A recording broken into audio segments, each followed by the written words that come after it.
next presentation is by Joe Galli. Joe Galli is instrumental into bringing many people here together working on hereditary aortic disorder, but certainly very much involved when we started the clinic at Montreal Heart Institute. So it is a pleasure to have him talk about patient and family perspective. What is it to live with an heritable aortic disorder diagnosis?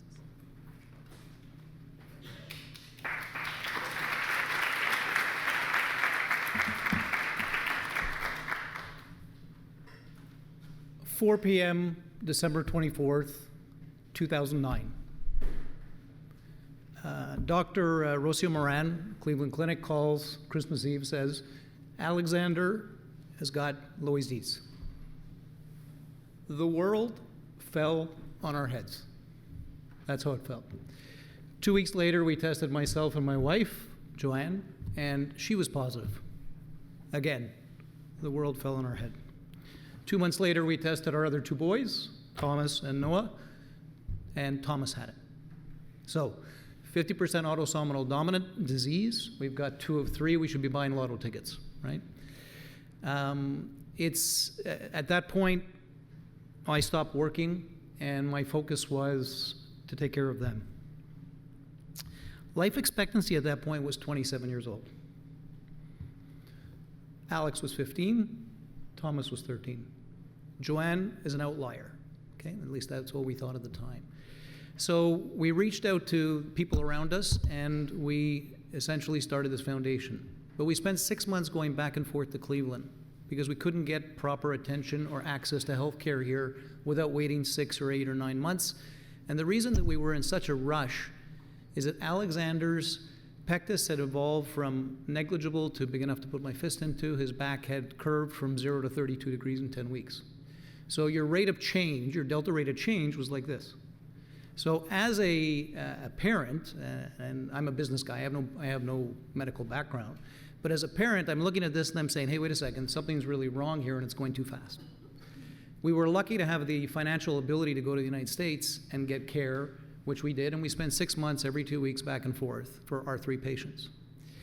So during that period of time, essentially the only job was keeping them alive, understanding what we could about the disease. There was very little known. If you went on the web, it was the ugliest thing around because what you were seeing were all of the more severe cases. So I'm a spouse, I'm the breadwinner, I'm the father. All of those roles all of a sudden focus into one job. Keep them alive for as long as possible. There's a lot of young kids here, and I'm not talking down to you in terms of age, but for the older ones here who have hair that either has disappeared or is gray, you'll understand that you expect your children to outlive you. Okay? And here we're facing this situation.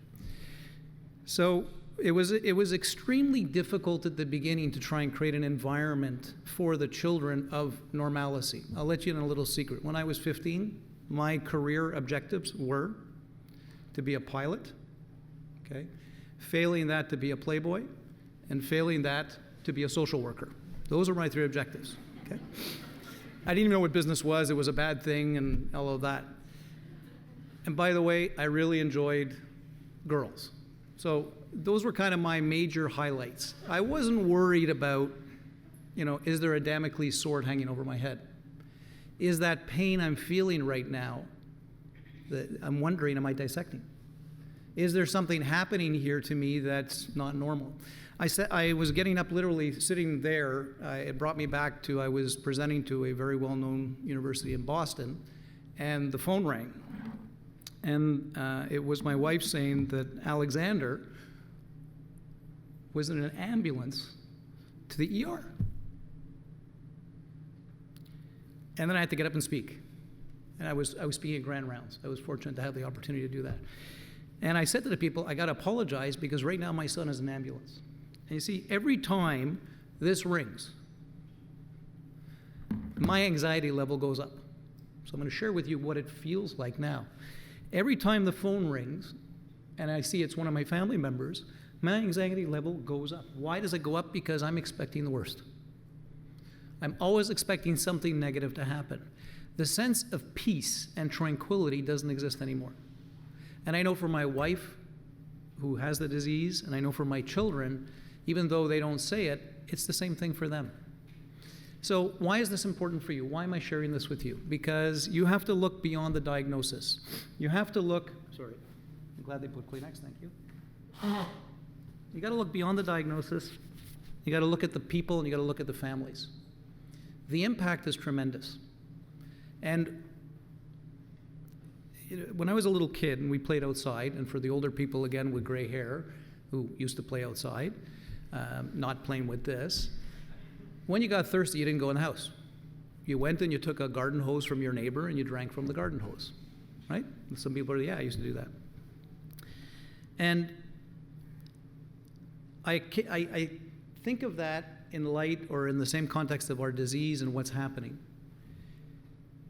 You are responsible for keeping up to date with all the latest and the greatest. Okay? You have a tremendous responsibility. Except for you're not drinking out of a little hose anymore, the garden hose. You're drinking out of a fire hose, out of a fire hydrant. That's how much new information is coming at us all and you as professionals every day. Why am I bringing this up? Because you need to look beyond the diagnosis. You got to look at the family, you got to look at the individuals, and you got to form a team. Remember the first time pediatric, we were seeing Tiskar at the Children's with our boys, we were transferring the file from the States to Montreal. Tiskar Dr. Kebigadeo, walks in. Hello, how are you? We're all there. Do the whole thing. Oh, Loeys-Dietz. She says, give me a minute. She turns around, walks out, comes back 15 minutes later and says, I just did a quick read up on it because I don't know the disease. And she said, what can you tell me about it? Okay, I remember that very, very well. The key distinguishing factor was, what can you tell me about it? She asked us for our input. And that's how we formed a team together. And so when you are dealing with people like us, this is not just a diagnosis. It changes our lives completely, okay? I feel guilty that I don't have it. My youngest son, who doesn't have it, feels guilty. We worry about each of our different family members all day long. We wonder what a normal life would look like. We don't have that because there's always some issue.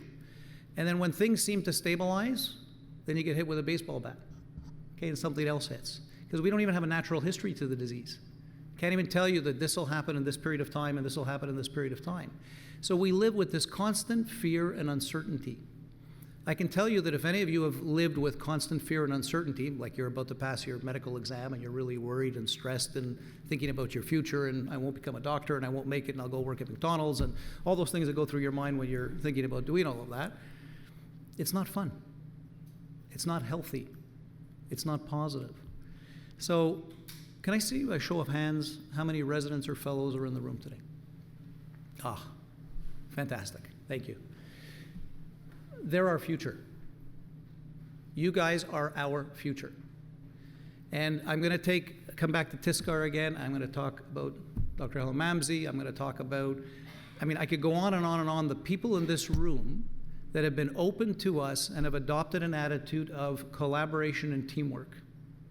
And that, as patients, brings our stress level down. Doesn't eliminate it, but it does bring our stress level down, and it allows us to believe that we have some hope.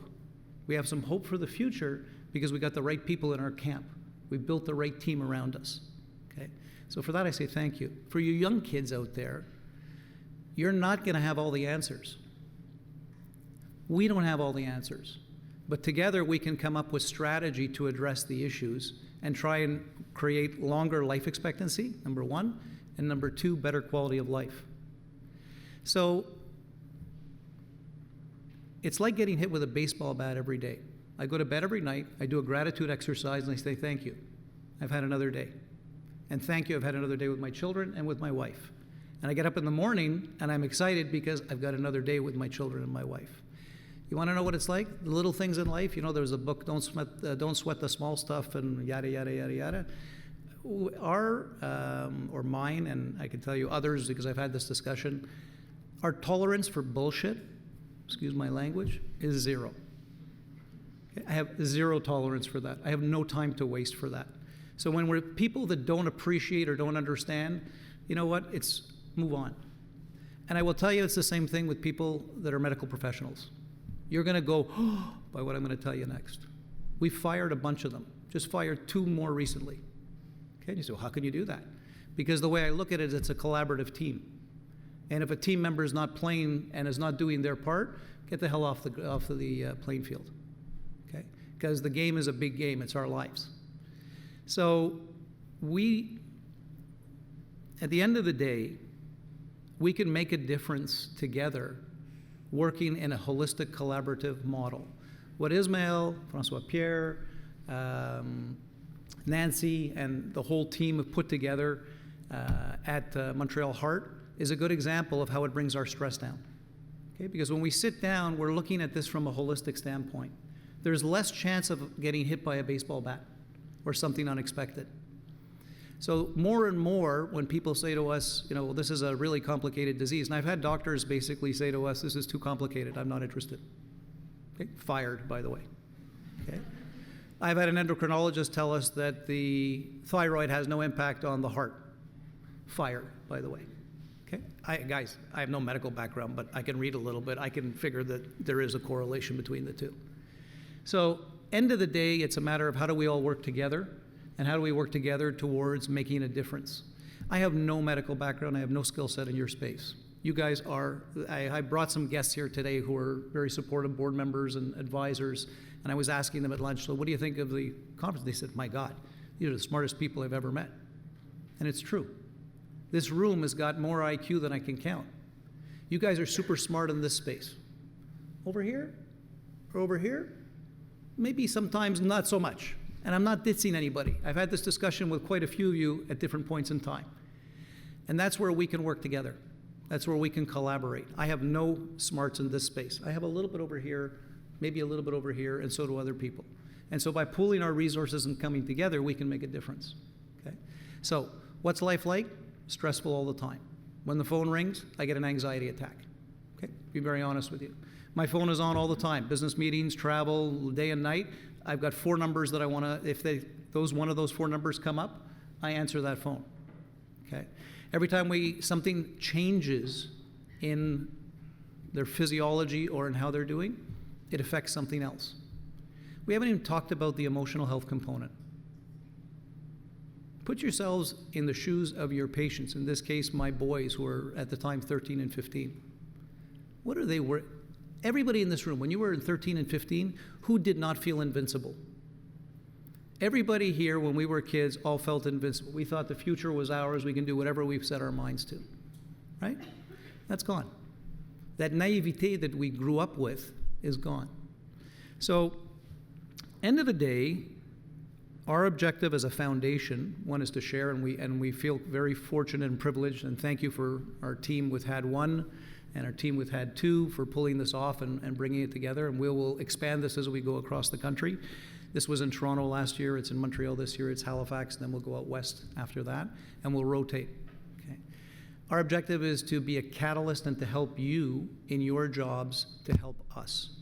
And it's as a collaborative model. That's what we're interested in doing with you guys. Okay. So if there's any young people here that want to get involved and want to be a part of what we're building, come and see me, come and see anybody with one of these jackets on. And we'll find a way to help you guys help us so that we can help you. Okay? In that vein, thank you. Okay, I'm going to pretend I'm your financial advisor now, and I'm going to ask you, Ismail, if you give me $15,000 and I give you back a return on your investment of $1,064,000 or $46,000, is that a good return on your investment? Between those two sticks, no. Anybody else think that that's a good return on your investment? Thanks, Ismail. Appreciate that. But so 5 years ago, 6 years ago, a doctor at Hopkins, Pam Guerrero, had an idea around GI and allergy related to our disease state. She works in Dr. Dietz's lab. Nobody would give her $15,000, not $50,000. Nobody would give her $15,000 to do her research. Our U.S. Foundation gave her $15,000 to her research. It was out of the box. Okay, it was completely out of what anybody thought. She went on and she got $1,046,000. But more importantly, she went on to get a full-time lab at the NIH.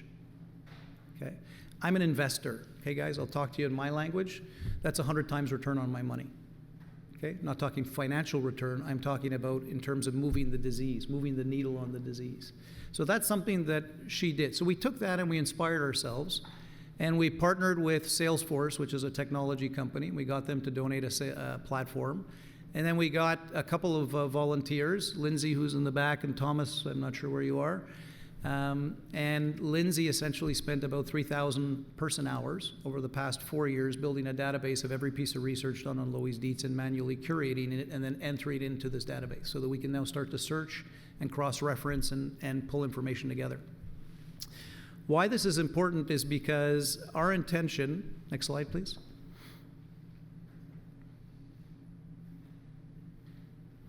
is to find the youngest, the brightest minds, the young bright minds. The old bright minds get money. The young bright minds have to fight for the money. Our objective is to find the young people out there globally that we can recruit into our disease state to do research and to work with us in a collaborative fashion. So to that effect, what we will do, we just got the green light starting in Q1 2020, so first quarter of next year, which is coming up shortly. We'll do our first grant of $25,000 US to a worthy participant. It's going to be a global initiative. It eventually will scale to 10 per year and then to 50 per year. Okay, that's the objective. Why? If 1 out of 10 does like Dr. Guerrero did, and we did that every year, in 10 years from now, we would start to move the needle on a series of areas. Secondly, who uses Tinder here? It's okay, you don't have to tell me if you use Tinder. Swipe right or swipe left, I'm not sure which it is because I don't use Tinder. But we want to Tinderize the kids. Okay? I know it sounds kind of funny. What I want to do is I want to matchmake. I want to find the young kid who's here with the old gray-haired person over there who may not take that call, who may not be overly open to having a discussion, and putting the two together. Okay? So our second objective will be 1, to give cash, and 2 will be to matchmake the different parties. Okay? We want to be a catalyst and instigate research globally. We also want to be able to categorize the research to see what's being done to avoid duplication. So that if 2 people are working on the same thing, say, hey, why don't you put your heads together and come together and do something? And we intend to finance that as well. So, you know, Ismail asked me to speak a little bit about what it's like to be a patient. I think I've given you a fairly, or a family member and a patient, I think I've given you a fairly good idea. It sucks, okay? I'm gonna leave you with one thought and you're gonna be surprised by what I'm gonna say. I'm actually grateful for the disease. How can that be? Because life becomes very clear. Bullshit, no time. What's important are the things that are important depending on me. For me, it's family. And seeing that my family grows and prospers. That's what's important to me. So all the things that we get hung up on, the little sweating the small stuff, non-issue. The other element is we've made some friendships that I can say are the deepest friendships I've ever had in my life. I don't know where Sal and Francoise are. If you want to just shake your hand somewhere. Thank you, up there.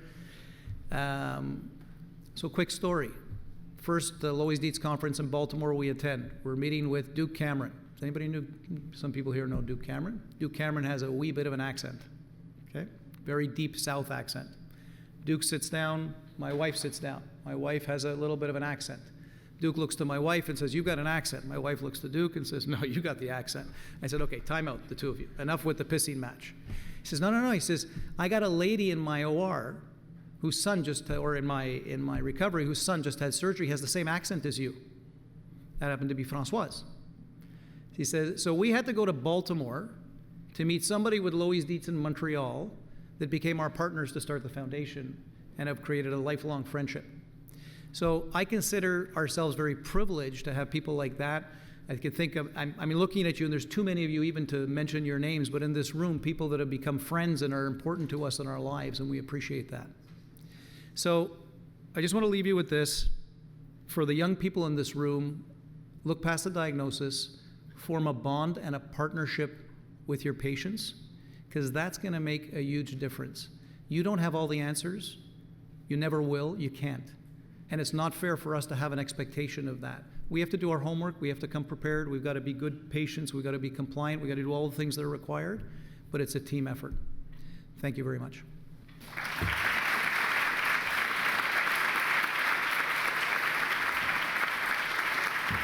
Can I take questions?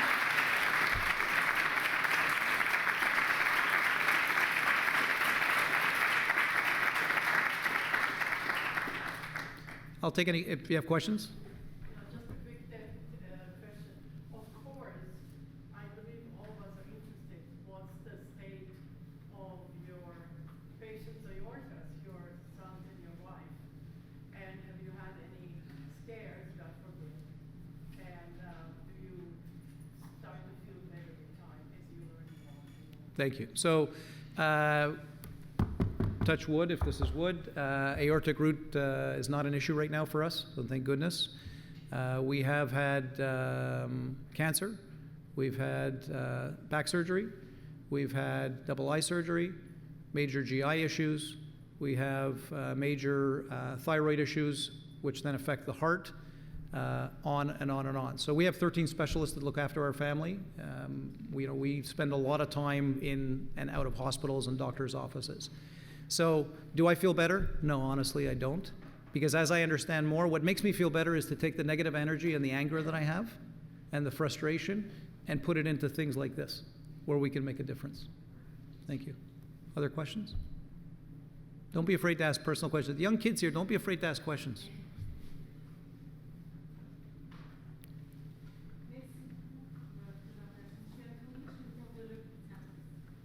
Excuse me.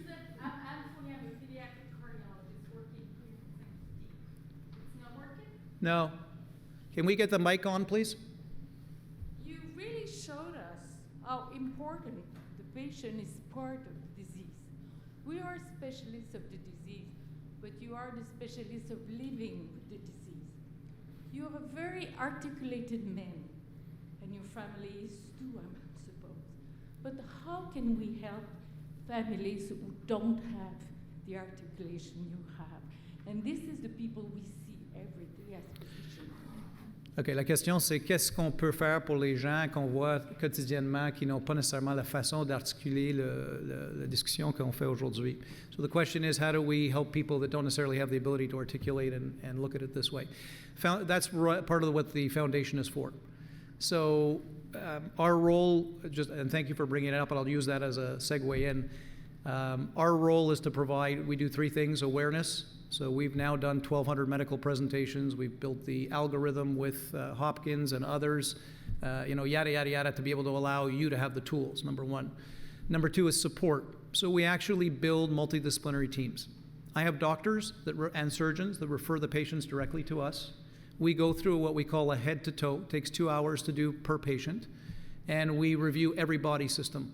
Because literally, in Loeys-Dietz, it's your head, it's your eyes, it's your face, it's your chest, it's your back, it's your joints, it's your GI system, it's your allergy. If you're a female and you're pregnant, it's the issues around that, on and on and on. So what I would recommend is, in your packages, you each got a blue gift bag or goodie bag. You have all our contact information. My business card is there. Anytime you call me or give it to a patient and have them call me, okay, we will take care of them. We will help them to build a team. The other thing we get is we sometimes get doctors that'll call us and say, or even surgeons and say, we got a funky case, or we got something we're not sure what to do with. Have you seen this before? We'll find you an answer, okay? Or we'll plug you into people that can find you the answer. So we'll support you, and we'll support the patient. Est-ce que ça répond à votre question? Other questions? Good. Thank you. Thank you very much.